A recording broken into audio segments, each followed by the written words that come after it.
What was Asha Corner in Lerd? What was the position in Lerd? Asha Corner was financier.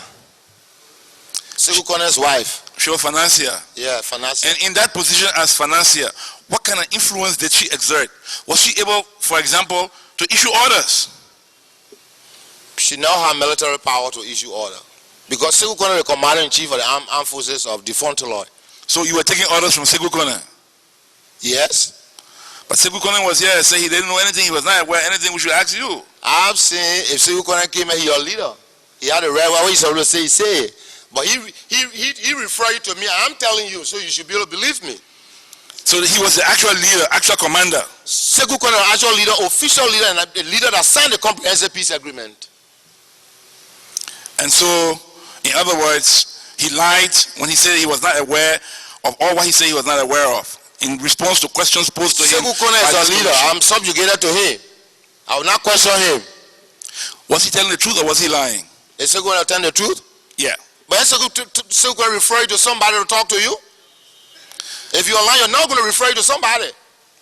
He said he was not aware. He said anything further from my Secretary General. He said he was not aware. He said anything further from my Secretary General. You were taking orders from him according to you. And he said he was not aware. So he was not aware that he will give you those orders or you were acting on your own. He said further from my Secretary General, you gave more details. Now you are saying that you were taking orders from him, right? Sekou Corner is the commander-in-chief of the armed forces of and you were taking orders from him. The political leadership of Lord. And you were taking orders from him. The military was subjugated to Sekou Corner. And you were taking orders from him. But who you expect me to take order from? But he said he was not aware of what you were doing. But who you expect me to take order from? That's what I'm telling you. He referred you to me and you are talking to me and you still want to confuse the process. So, in other words, all the actions that were carried on were ordered by Sekou Corner through you, who was the law is an organization. And anything that went on that you're not satisfied with, it is law that carry out. Be it a leader, be it anybody, it is Lord. So in other words, you're saying that the leadership of LERD should assume collective responsibility for whatever collateral damage or non-collateral damage that may have been caused. Depending investigation that you will conduct and realize that so and so I went wrong on Lord's side, then the Lord will be responsible. Let me just remind you that we have conducted a series of investigations, and those investigations have revealed to us that people were forcibly used to carry arms and ammunition, told arms from Guinea and ammunition from Guinea and bring it down into bombing. Those are informations you were good, self-information you were going about gathering because of your positions within the TRC and knowing the TRC will want to heal our wounds. People lie in this country. I said it to you. People lie. Sometimes they see the truth, they say the different. So you are saying now, as director of military operations, there was no forced recruitment of anybody to tote ammo and arms from Guinea into Liberia. You will not force anybody to take them in another country to start hauling arms from there. I told you when Lloyd took over 2000, when Lloyd took over 2000 in 2001, we already met arms on the ground, and the arms we were using 2001, 2, and 3 were in Monrovia. Look at the time. Where were you when NPFL or government forces attacked Guinea? NPFL forces when they attacked Guinea? Yeah. At that time, we were on the formation alert in Nigeria. You're on the formation alert in Nigeria? Formation alert in Nigeria. So you never took part in any fighting in Guinea? Not took part in fighting in Guinea. When I came there, fighting has already went on with the forces that were on the ground. I hope you understand that. Please make it very clear. Forces were already on the ground that we sold our idea to. What forces were they? They were already in combat. They were already in combat? They were already in combat. So in other words, you had an organization in your briefcase looking for... Now organization, a briefcase, people that went to diaspora, that criminal Taylor drove from here. But you say you didn't have people on the ground, you came and met people on the ground, and then you brought your briefcase and opened it, and said this is the organization, and then people should get in and got into it. I don't think you are understanding. You're trying to interpret your own way as a commissioner. No. I'm trying to seek understanding. Nobody understands it. You should be straight. Let's understand it. You said LERD. The solution to the problem. There was no LERD before you arrived? There was no LERD before we arrived in Guinea. In Guinea, in Sierra Leone, in Ivory Coast. And we saw the idea. The idea were boys. how we got together and make sure we were adopted.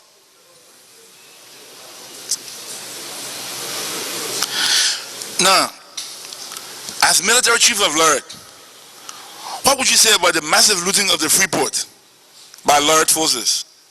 Where your friend war, people will not loot. And the food that were looted, people were here starving in Monrovia. They gave it to the people. They never sold it to the people. Now war. Are you saying that reports that Lorette fighters had stores of looted goods are not true? That Toppenberg was virtually something that was a warehouse. $10, and you go to a fighter and buy $10. We want the people to have freedom, to have food to eat. People are tired of what was happening. And where you impose kindness on the people and the people get tired, things like that happens. So therefore looting was justified. Looting? Yeah. For it to be justified? Yeah. I think you asked Taylor. But Taylor was not in control of the port. You were. He was not in Monrovia. We were getting out of Monrovia to relinquish power. We were asking to relinquish power. Taylor relinquished power ever since. We said it from the beginning. You can even ask Honorable Sheikh Kafuma Kone. We said that if Taylor relinquished power today, we would disengage from all our positions. And Taylor recalcitrant. And what do you expect?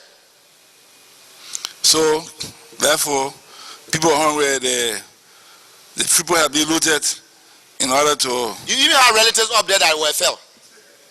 Say? Maybe you have relatives up there that were fell. Yeah, it's possible, but... Yeah.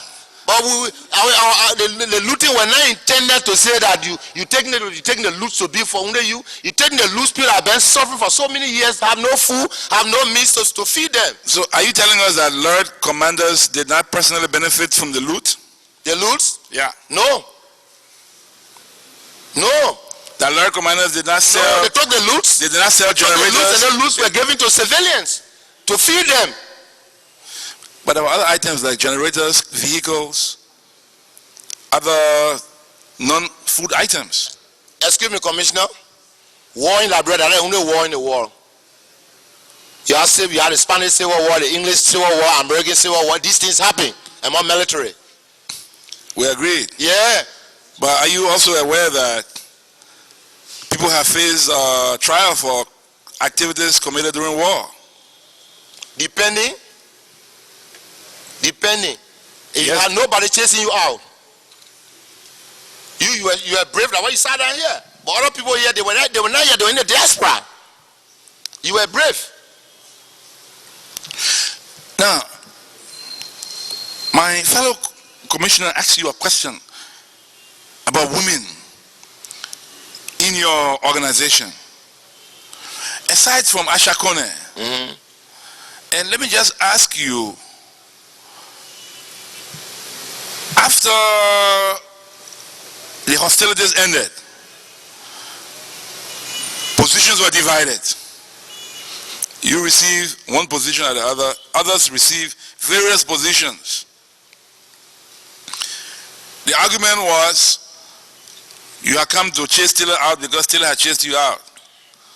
But then in the final analysis, we saw people fighting for positions. As a matter of fact, on the day that you all assembled in Toppenberg, preparing to come to Monrovia, you fought each other bitterly. Serious gun battle over positions, for positions, before coming to Monrovia. Where were you in those battles? Nobody ever fought. Nobody ever fought in Toppenberg for positions. You know that the problem we are faced with today, when we talk about positions, there was no exchange of fire? Excuse me, there was no exchange of fire. No exchange of fire. What was it? Just fire in the air? There was no exchange of fire. Because when you exchange fire, people will die. Was it just firing in the air? If you exchange fire, people will die. Was it just firing in the air? If you exchange fire, people will die. Commissioner? Agreed. But so what were you doing? You were not exchanging, you were just firing in the air. I have now experienced that. And people are not fighting, exchanging fire in Toppenberg. So there if was, you want the story, you ask me, I'll give you the story. So we're making a story. so there was no firing in Ask me, I'll give you the story. Okay, tell us. Okay. You see, the problem here in Liberia today, policy different. You reset where, then you envy your friend for this position, the other one want this position, the other one want that, you always have problems. So you are fighting among yourselves in Toppenberg before coming? Walking in Monrovia, what No. I mean Toppenberg now. In Toppenberg? People are not fighting among themselves in Toppenberg, Mr. Stewart.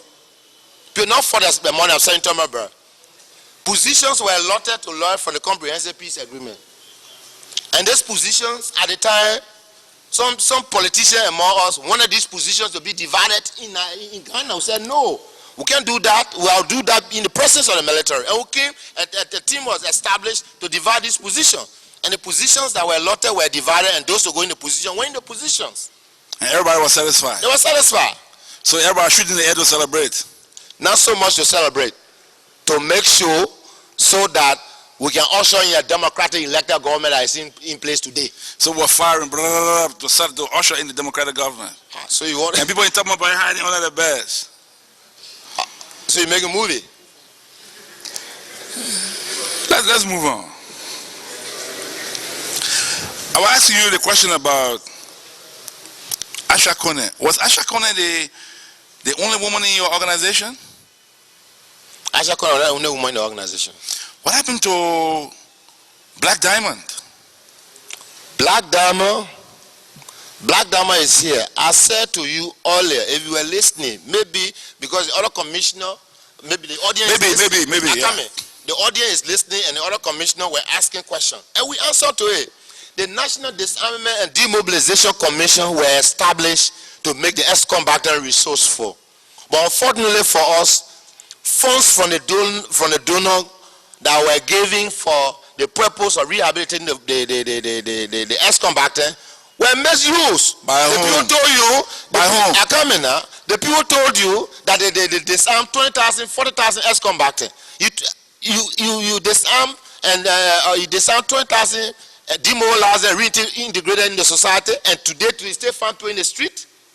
And you have the National Disarmament Demobilization Commission. It was the United Nations, UNDP, United Nations Development Program, through whom the donors were able to pass the money to the Liberian government. And they deploy an agent. So what I would like for you to do, the same way now, you were talking about economic crime, this specialized agency, when they come to Liberia, we are afraid of them, we don't even check on them. So I want you to use this TRC to ascertain that information from UNDP. The donor funds that came for disarmament and demobilization, how it was utilized. Are you saying that they misused the money? It was misused. If it was not by the Liberian government or by UNDP? Liberian government did not know the money. The UNDP got donor, I think you are aware of the new policy. Donors send money and they send people behind it to see it being used. You are aware of that policy? Yes. And it is our planning ministry that is responsible to liaise with the specialized agency that is concerned. So, and I'm saying this to say to you now, it is just in recent time, the National Disarmament and Demobilization Commission now is now doing well. So what happened to Black Diamond? This is what I'm saying. The past process were not utilized to the extent that would have accommodated all of our ex-combatants to make them resourceful. But as Black Diamond she's trying to go to school and do everything for herself. But if she was such a war hero that was being celebrated. So hero, wait a minute. There were foreign journalists, everybody coming. Their accounts in Focus, BBC Focus on Africa magazine. Foreign journalists coming to witness Black Diamond going into combat. So after everything, she didn't get anything? So you didn't give her anything? You will not use video to say that video will develop a man. So when you took picture here now, we say that picture by Mr. Stewart. Yes, but the world was informed. But Black Diamond now, maybe you don't know where Black Diamond lives. Black Diamond is doing her best. So what did she get in the final, after you divided the position, what did she get? The aim of the revolution was not to get. That's not aim of the revolution. Well, you became managing director of the port, LTC, and other places. How about Black Diamond? They were positioning a lot to me. So if I have any remuneration, I should not take it. Why Black Diamond was not included? And the other women who fought, who laid down their lives, who sacrificed. This is what I'm saying. Black Diamond that were in the positions for them to be reintegrated into society by the National Disarmament Demobilization Commission. Unfortunately for us, the demobilization failed. I said it, you want me to say over and over? I'm not arguing that whether it failed or not. My question to you is, how come women were not given equal treatment? Example, Black Diamond, who was one of your war heroes, but received nothing. She didn't get any position. You became managing director of the Freeport. You became managing director of Telecom. You became another official of government. So others, well, listen, the director of war, so Mr. Nyenembo became controller at the Ministry of Finance. So what happened to the other women?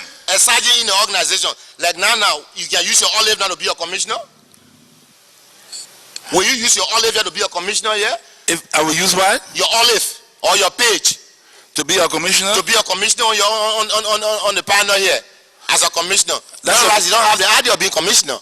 These were people to be reintegrated into society by offering them skills, vocational skill.